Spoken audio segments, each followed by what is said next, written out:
Hi, this is Dr. Kimberley Linert, author of Visualizing Happiness in Every Area of Your Life and host of this podcast, Incredible Life Creator. And today I have another author on with me, and her name is Miss Jennifer Wright. Hey, Jennifer. Hey there. Thank you so much for having me on. Yes, it was fun. We kind of connected at the Buckhead Club, which is here in Yeah. Georgia. And we met through some mutual friends and just an event that was going on there. So happy to meet a fellow author. But Oh, just so people can get to know you, I'm going to go ahead and read your short bio, and then okay. I'm going to ask you about you. So, Jennifer Wright is a seasoned author, publisher, speaker, and stand up comedian. She has been a writer since a young age and now focuses on helping entrepreneurs, businesses, and authors to share their stories, craft their messages, and create the processes that help them to create their books with ease. Jennifer is the founder of The Author's Way Publishing, and she uses that platform to help leaders to find their purpose and live their purpose by using their voice to become leadership influencers, and publishers. Jennifer is the host of Author's Way podcast, The Journey to Finding Your Voice. She uses her podcast to educate writers on the book process by interviewing successful authors and others who work with writers. She is also the author of the Author's Way Journal, a 90-day journal that helps writers to create a daily writing practice. All right, Jennifer. So tell us about you, how you started out, how you got to be doing what you're doing now.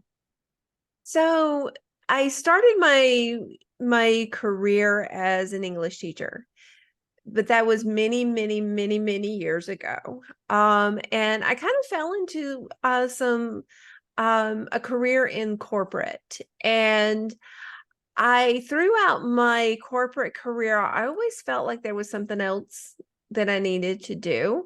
It always felt temporary to me, but I learned a lot. I learned a lot about business and business process and managing projects and executing. But I was always kind of a writer at heart. I always did a lot of writing, and I kind of broke away from corporate several years ago and became a copywriter, a freelance copywriter. And I enjoyed it. But I got pulled back into, as many of us do that, live the corporate life. Some, we get pulled back. And so I got pulled back into it and I continued doing it, but still I felt like there was something else. And a few years ago, a friend of mine approached me and she said, you're a writer and I want to write this book. I have this idea for this book, but I don't know how to do it. Can you help me? I'm like, well, I don't really know how to do it either, but we'll figure it out together. So we did. We worked together. We had a great time doing it. We worked together and we got her book written and we got her book published.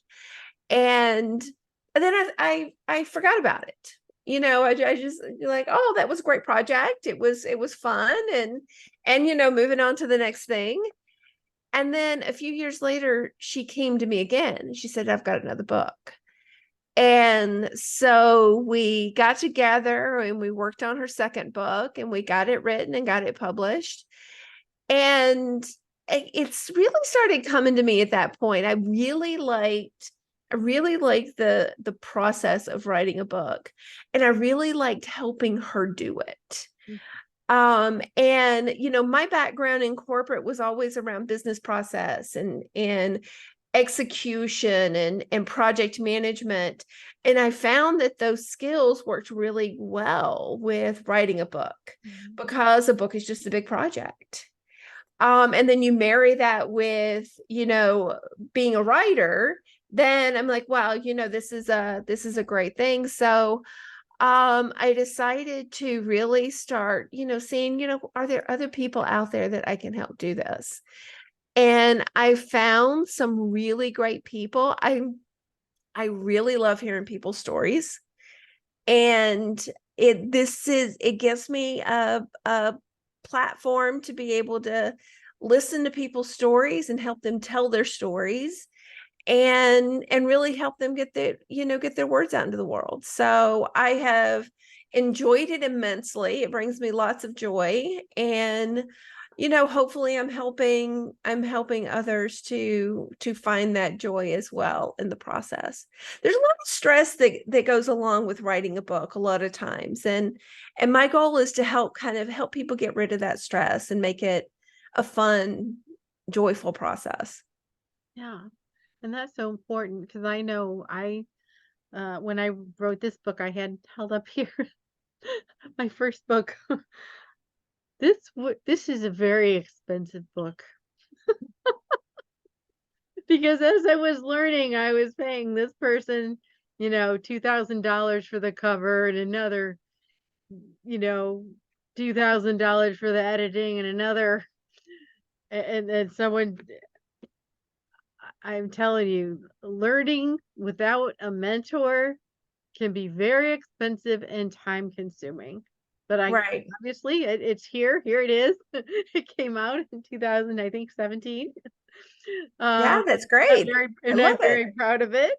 But look in hindsight, if I had someone like you to take me through the process of knowing what to do. I mean, even the things like, how to get the number for the book.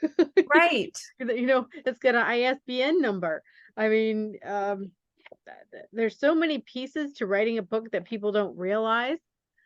And you think, well, I can just do all that. It's simple. And you can, but it's so much better with a mentor. Well, and I have found that a lot of things are that way. It's always good to have someone who we can't possibly know everything. So we have to seek out people who have done things that we haven't done and have learned. And the book writing process just in the last 5 or 6 years has evolved immensely. Amazon has done a lot Hmm. for the publishing process, and their process even changes. I noticed something the other day that they had made a tweak to, and like, oh, okay, that's a new thing I need to put in on my list now. Hmm. So it's kind of this constantly evolving thing. The market is evolving. The market is becoming wide open to people. You don't have to, you're not, you don't have to be one of those elite that, gets chosen by a publishing company anymore. There's so many options now, and which I think is fantastic. Hmm. And so, I think it does help to have someone who kind of like has been there, done that, and kind of knows how to navigate Yes. Like you in said, anything you do. right. Yeah. Yeah. And it's just wonderful that we can do that now because Mhm. I remember even when I published this book thinking, people would say, well, who's the publisher? Oh, well, it's kind of I have a publisher, but it's kind of half self-published and half a publisher kind of thing. And kind of the snobbishness about the whole thing that mine isn't by, Simon and Schuster or whatever. Right. There was a lot of snobbishness happening. And now it's like anybody can publish a book because Amazon has made it so easy. I mean, we used to when I published this one, I had to pay for the publishing, Yeah. and I had to order a certain amount of books. Right. And now with Amazon, they just print them as you need them. Yeah. It's just so different. So, And yeah, even since 2017 wasn't that long ago. mm-mm, So I mean, the market has changed tremendously just in the last few years, and the print on demand is lovely. I absolutely love that. I love the fact that no longer do we have to keep boxes of books in our garage to, right. so it's we have so many options now, and it's fantastic. It is. It really is. So, A lot of times when people sit down and think about writing a book, I know there's a lot of people that have a book in their heart, in their head, that they've been meaning to write for 10 years or more. But when they think about even sitting down to even begin, the task seems so overwhelming that they just Yeah. never start. So, what do you do to help people actually cut it down, make it easier, get started? Well, we all have belief systems. So we all have stories that we tell ourselves that keep us from doing whatever. I tell myself things that, I don't want to exercise today. I don't have the energy. I'm tired. My knee hurts. And so I mean, we tell ourselves these things. And it's the same thing with writing, with the books. It's I don't have time. I'm too busy with the kids. My job is demanding. Or the big thing that's been coming up a lot lately is energy. It's not just time management, it's energy management. And I even found that with myself.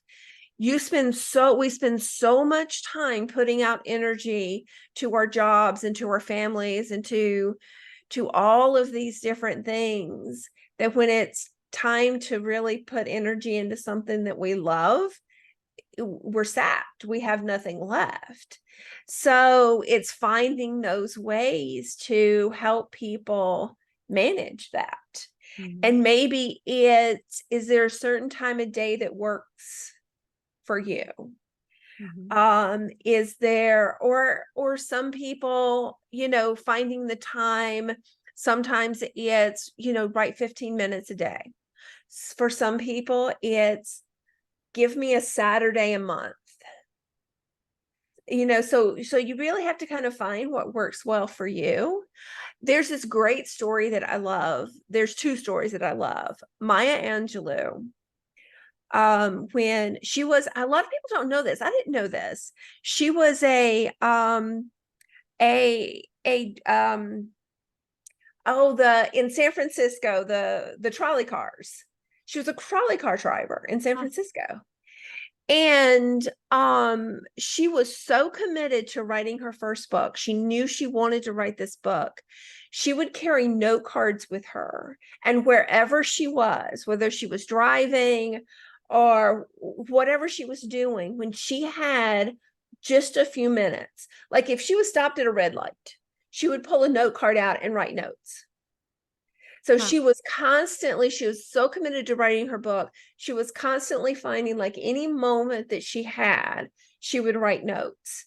I love that story, because I think it just really, like, tells it, we can all find, the time to do the things that are important to us.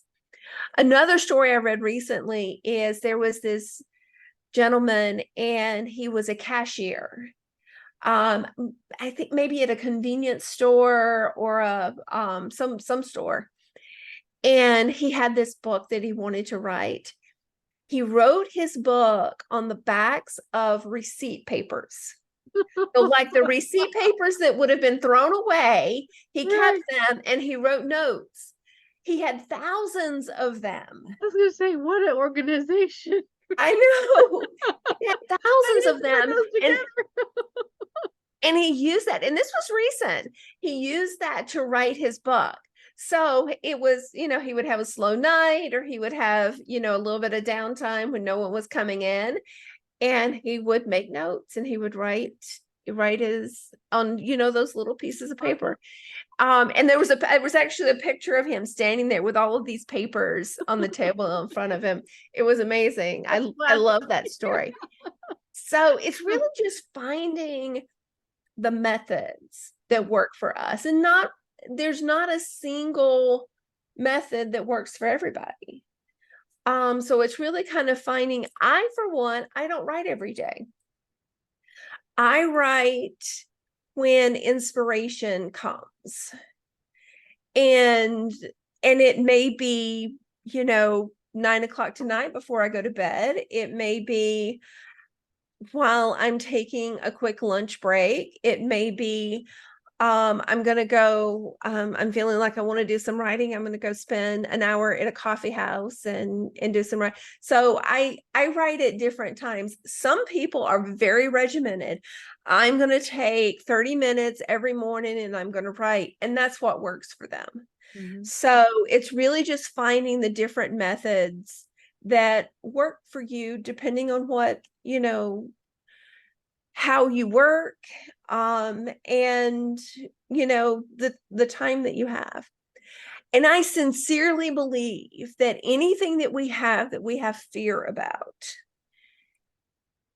knowing the process, knowing the methods that you can use Mm-hmm. to get through it, to get it done, helps to take that fear away. A lot of times the fear is just the not knowing. And Mm-hmm. once you know, then the fear can go away, and now you can get past it. And that's a big part of what I do, is just helping people, like, this is the next step. And so now that you know the next step, you can take the next step, and then we'll continue working on the next step. Mm-hmm. And that does help, because when you think of a whole project, it's like, oh, I don't want to start. It can be But overwhelming. but Yeah, yeah, but if you're just given one step, you're like, okay, I can do this one step. I don't know what's after right, that, but I'm gonna do this one step and just wait and see what happens. And then that makes right, it so much easier. right. So, do you think one of the reasons sometimes it's hard for people to write is that we don't do enough writing during our, you know, day or whatever? Because I know there are a lot of people that they really like to journal, and I'm wondering if that practicing of journaling every day, regardless of what they're writing, if that's helpful and when they actually sit down to write their book. I think there are two key things that help us become better writers. And this is one of the things that I hear a lot. A lot of people say, "Oh, I'm not a good writer." Um, and most of the time, people are better than they think they are. But there's number one is reading, and reading what you like. You don't have to go, there's not like a prescription of this is what you need to read to become a good writer. Read what you like. Read authors that you like. If it's fiction that you like, read fiction. If it's nonfiction, read nonfiction. Whatever it is that you enjoy reading. But one of the things I tell people is, sometimes when you read, think about it from a different perspective, though. Think about, what is it that you like about what you're reading? How is the author presenting the information? If it's nonfiction, are they telling stories? Are they giving you information? How are they presenting the information? Because if it's things, different methods that work well for you and help you understand the content, then those may be some of the same types of elements that you may want to include in your own writing. Mm-hmm. And then the second thing is writing. Writing is a practice. It's a learned skill. None of us knew how to write when we were babies. We learned how to do it. So and the more you practice, the better you can get. So Mm-hmm. I'm a big fan of journaling. I'm a big fan of, regular writing practice, and writing with the specific intention of practicing. Not everything that you write has to be part of your big novel. Mm-hmm. You can write to practice. Mm-hmm. And that's actually one of the reasons I wrote my book. My book it's a journal. I can't really say it's not necessarily a book, it's a journal. But what it is it's set up so that it's 90 days. You don't have to write every day for 90 days, but it is 90 days of writing. Mm-hmm. And there's a writing prompt every day. There's a word of the day every day, and there's a gratitude every day. So you can choose to write about any of those three, or you can choose to write anything else you want to write. So it's just a way to help encourage people to just practice more. And so, it's there's a lot of value in just doing it to do it, and doing it to practice. Yeah, that makes sense. I have a similar book, but it's for art, and it'll say, "Okay, I Oh want yeah. you to draw your hand today. Okay, Oh, I love that. I want you to draw an animal today," and it gives you every day, it gives you something different that you're supposed to draw. I love that. I may have to check that out because I love art. Yeah, yeah. Happy to share it. It's on Amazon, so someone else published it. Um, so a lot of times we also talk about writer's block. People talk about getting stuck. What are your best tips, advice when someone goes, I keep looking at the paper and nothing's coming out of my hand?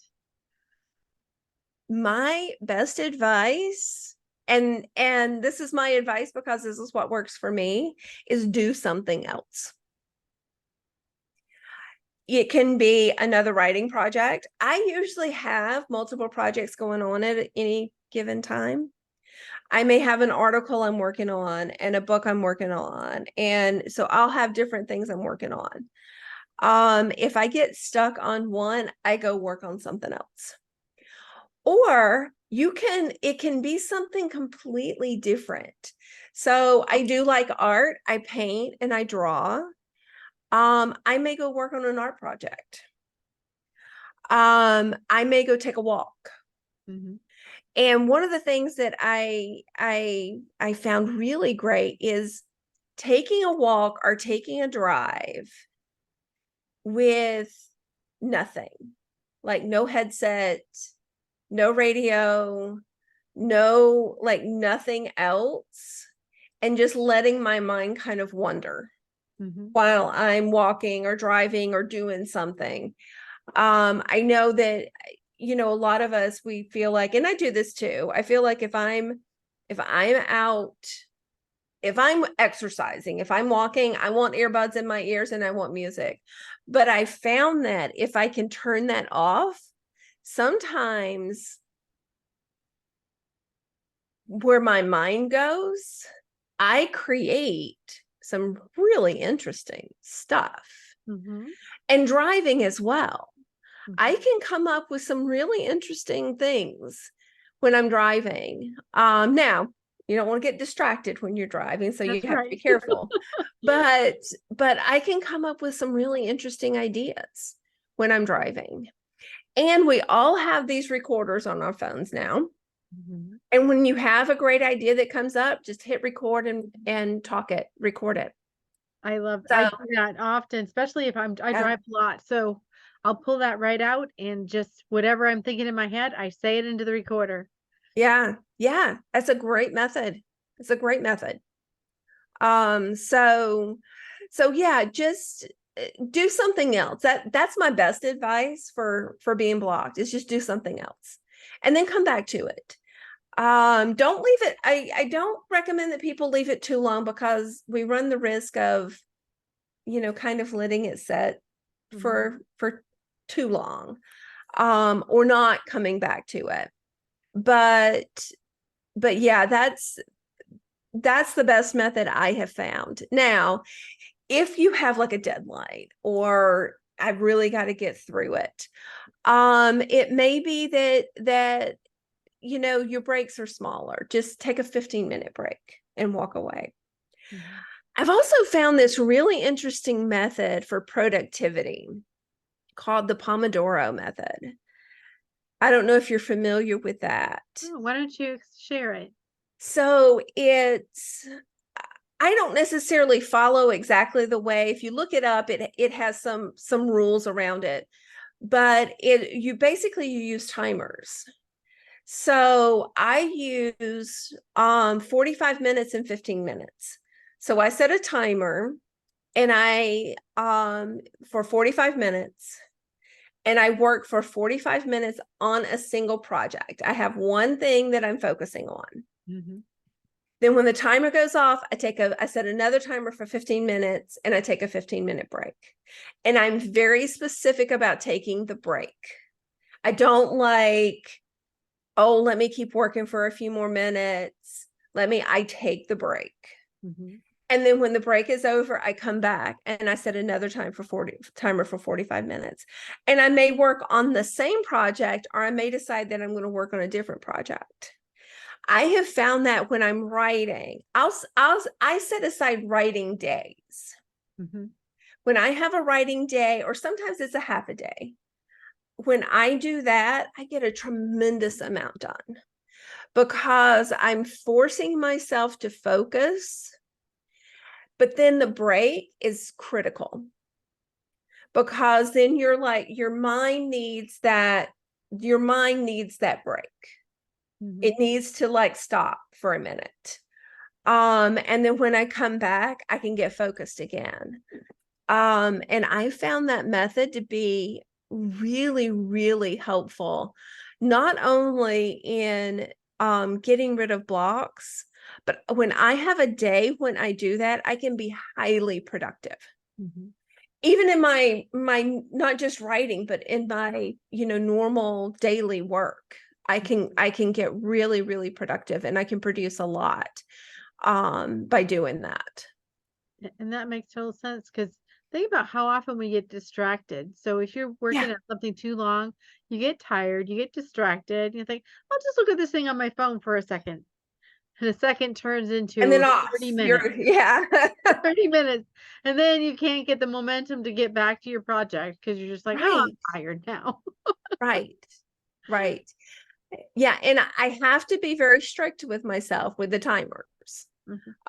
And then if I'm doing a full day like that, I take my lunch break. I am very specific about taking my lunch break and having a little bit longer break in the middle of the day.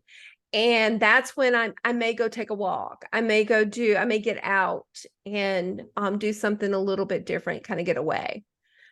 So yeah, I mean it's a great, and there's actually some apps out there that you can download that follow it. I just use my timer on my phone or Alexa, but yeah, but there are actually some apps out there that you can use. Yeah. Yeah. Yeah. And actually, when I was writing this book,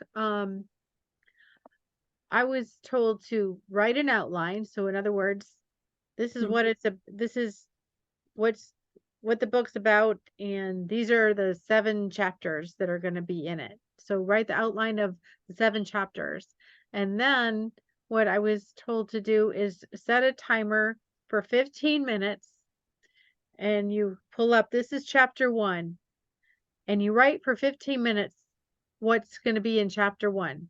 But after 15 minutes you got to stop and you take a break, like a 5-minute break, and then you go to chapter 2 and the same thing. You have 15 minutes to write about it. So basically, when you're done with this exercise, you have spent 15 minutes on each chapter writing basically what's going to be in it. It's not any details, but writing what's going to be in each chapter. And then you just go back and then you expand on chapter 1 and then you expand on chapter 2. And that was really helpful for me because it helps you kind of visualize the whole book all at once once you get those little summaries done. I like that method. That's a new method for me. I'm gonna have to put that Yeah, put it in in my there. tips because I really do like that because it does help you to. I was actually having a conversation with a client this morning, and she had she had done her outline, and she had felt like maybe there needed to be some changes to it. So I think a method like that might help her.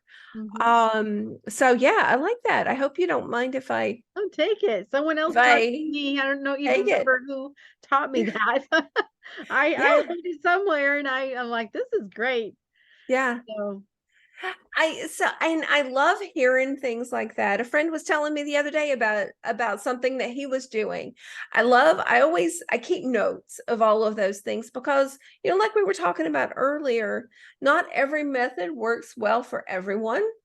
So I like being able to help people find different ways that, can help them get through the process. So yeah, I love that. So, Love are it. you mostly helping people write books about themselves, like autobiographies, or are you helping them write business books, or what kind of books do you help people write?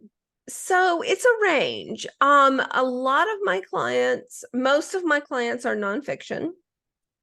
I have a couple of people who do want to write their fiction books, but they're based on a story from their life. So they're wanting to fictionalize something. And then a couple of clients that have memoirs that they're working on. And then I have a couple of people that recently have kind of showed up who are wanting to write children's books. Mm. So, which is kind of a new genre for me. So we're kind of exploring that together. The whole process is the process of writing how different is the process of writing a children's book versus more of a business, but most of my clients are in business. They're business owners, they're executives, so the intent of their book is in some way business related. Right. So I know you have a background in copywriting, and I've Mhm. done lots of copywriting also. I enjoy that selling in print. And a lot of books are actually written as a sales piece to Right. promote something, but it's informational, but in the end, it's meant to sell a service or a product. So what's the difference between something like that, and how would you approach that, especially involving, when you're teaching people and maybe they don't have a copywriting background, but how do you teach them that copywriting skill to basically have a book that's a sales letter? So um it's really about the purpose for me. What is it like? So if you want to write your book, what is it that you want to get out of it? Some people are absolutely I'm building a business. I want a book to help me promote my business. Some people want to get on speaker stages. Some people just have I've learned a lot throughout my career and I just want to share what I've learned. So depending on what the purpose is of the book, um, I really encourage people to look at their stories and really kind of give information through storytelling. So by doing that, we really focus on the storytelling as opposed to the salesy part of it. So, it's really part about it's really all of it's about telling our story, right? Everything. I was having this interesting conversation with a filmmaker the other day, and we were talking about the different mediums, whether it's a podcast or a book or a video or art, a painting. It's all about storytelling. So that's what I really encourage my clients to do is what are their stories, and it can be their stories, it can be stories from people they know, it can be stories from um clients or things that they've done to help people, um but really kind of center it around stories and then sort of branch out from there, then use the stories to kind of illustrate whatever it is you're trying to tell. And then you may include some things like um what are the calls to action that you want the client to take, or the person who's the reader, the audience, you want them to take. What are the next steps you want them to do? And it's been very interesting. I'm starting to see a lot more books, and I've had a couple of clients do this as well. We're starting to make books even more interactive, so including things like QR codes. Mhm. in the books. So they can get a little bit of information about the topic, and then maybe they go to a website and do some exercises around what it is you just taught them in the book. So there's some very interesting things that we can do now to make these things more multimedia, interactive, and dynamic, to really engage the audience much more than just, having the, read the book and then move on to the next book. We can really kind of find ways to really engage them in Mhm. lots of different ways. And maybe we send them to a YouTube channel where they can watch videos, or we interact with them, through other connections. So it's really interesting exploring all of these different methods There now. is some really fun ones, and, Yeah. I was wondering, have you done anything with the flip books yet? So they're actual they're ebooks, they're virtual books, but they're flip books. So you might flip to a page and there's a video that you play, and then you flip another page and there's words. Have No, you I seen those? haven't done anything with that yet, but it's very interesting to me. I'm really starting to explore multimedia and how we can use all these different mediums to really kind of. One of the first ones that really interested me is Malcolm Gladwell. Malcolm Gladwell has a podcast out called Revisionist History. It's fascinating. It's one of my favorite podcasts.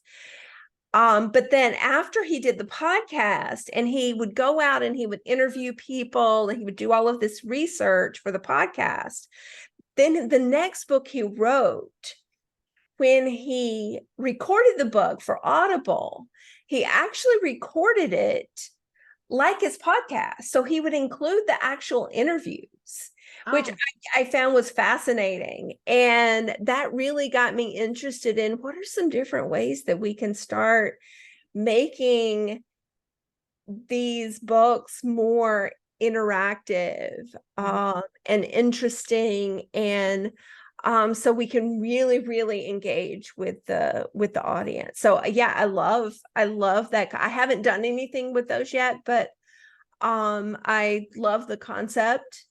And then Audible is becoming, so now that Amazon owns Audible, they're making it more accessible to self-published authors as well. So you can fairly, not cheaply, it's not necessarily a cheap process yet, but you can actually record an Audible book now and be a self-published author. So you don't have to be published through a big publishing house to have an audiobook. So I love it. I love where the market's going with all of this. mhm, yeah. Mm. There's just so much creativity, and, when people are creative, it just, helps you in all areas of life because it just you don't realize it, but it opens up your mind to Yeah. possibilities. So you might be saying, okay, we're talking about writing right now, but when you're creative in writing, it makes you creative in organizing your house or different Yes. things. And have you seen, as you work with people, their personalities change, or they open up in some way? I think people start to discover more about themselves. I think that is one of the things, the act of writing your book is you do really start to discover things. And the act of telling stories, I think, really starts to open people up to different possibilities. And so yes, and they also start to learn more about their audience. So a lot of times what happens is in the very beginning, they'll say, oh, this is who I'm writing this for. As they start creating it, that starts to change and shift. And they may even, and especially for business owners and people that are building a business, they may even find um new markets out there as they're starting to share this information, then it starts to open up. Oh, there are other possibilities that I can explore. And so that's very interesting to watch that. And then when it comes time to start putting the book out and promoting the book, then you really start to see some changes there as well. I mean, we really start to look at, okay, who are the people that I want to, get this book out to? Yeah. So it's fascinating. So I know there are people listening right now that they have a book. They have a book inside them. So why is now the best time to get that book out? So I think right now we are in a place of anything is possible. Anything, absolutely anything is possible. We have so many options available to us. We have so many and people are kind of starved for that kind of stuff. So I think right now is such a great time to do that. Where we are in the world, where we are in the market, the options that we have available, it's such an ideal time. And I also have discovered so many people, once they write their first book, then there's a second book, and then there's a third book. And it really starts to generate all of these other ideas. So why not get started? And Yeah. I tell people, I said, think about your favorite author or the most successful author you can think of. Before they wrote their first book, they had not written a book yet. So you are in the exact same place that they were before they wrote their first book. And so if you look at someone like a John Maxwell has over 100 books. 80% of his books were written after the age of 50. Wow. So it is not too late. You are not too old. Someone out there wants to hear about what you have to share. We've learned lessons in our lives. We have done things. We have made mistakes, but in the mistakes, we've learned out of those. And why not share that information so that other people can learn, from all of the expertise that you have and all of the skills that you have. And we all have great information to share. Mm-hmm. I agree. Yeah. So if people wanted to connect with you, can you at this point just say how can they connect with you? What programs you have available and how do they get involved? So best way to connect with me is through LinkedIn. I use LinkedIn. That's my primary social media. So, just find me on LinkedIn, Jennifer Wright. Or look up ExecuWright. It's ExecuWright. ExecuWright.com is my website. That's the name of my company. And so, yeah. And, as far as I do, the way I work with my clients is I do masterminds. And so I always have openings for masterminds and mentoring and helping. I love helping, younger people. So, would love to, and I love listening to people's stories. So I'm always open to hearing stories. I do have an upcoming, for anyone who is in Atlanta, I do have an upcoming workshop. It is it's the Writers Retreat and Workshop. It is going to be at the Buckhead Club there in Buckhead. So just get in touch with me and via LinkedIn or through my website, and I'll get you more information about it. It's a live in-person workshop. So, would love to see anybody there who would just love to learn more about, getting their book started. Wonderful. Yeah. Now I have a personal question for you. Yes. What gives you the most happiness and fulfillment in your life at this point? Two things. You mentioned in my bio that I am a stand-up comedian. I love doing that. Mhm. I love writing comedy. I love performing comedy.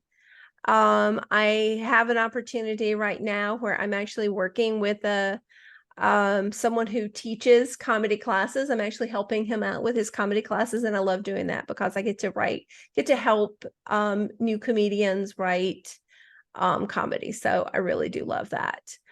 And art. I love to paint. I love to draw. I've kind of gotten out of it a little bit the last year or so, and I'm trying to get back into it.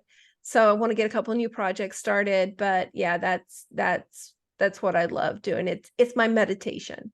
Mhm.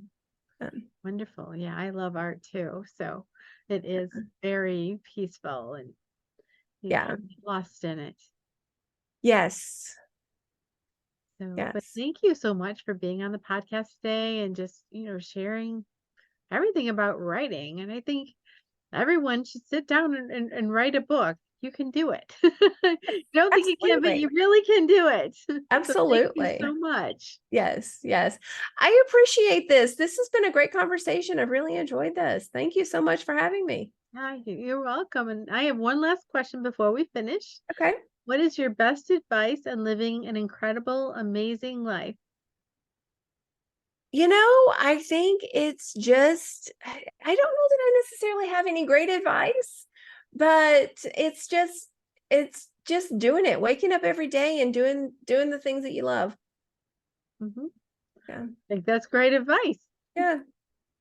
Well, thank you so much, Mhm. Jennifer. And we'll talk to you again soon.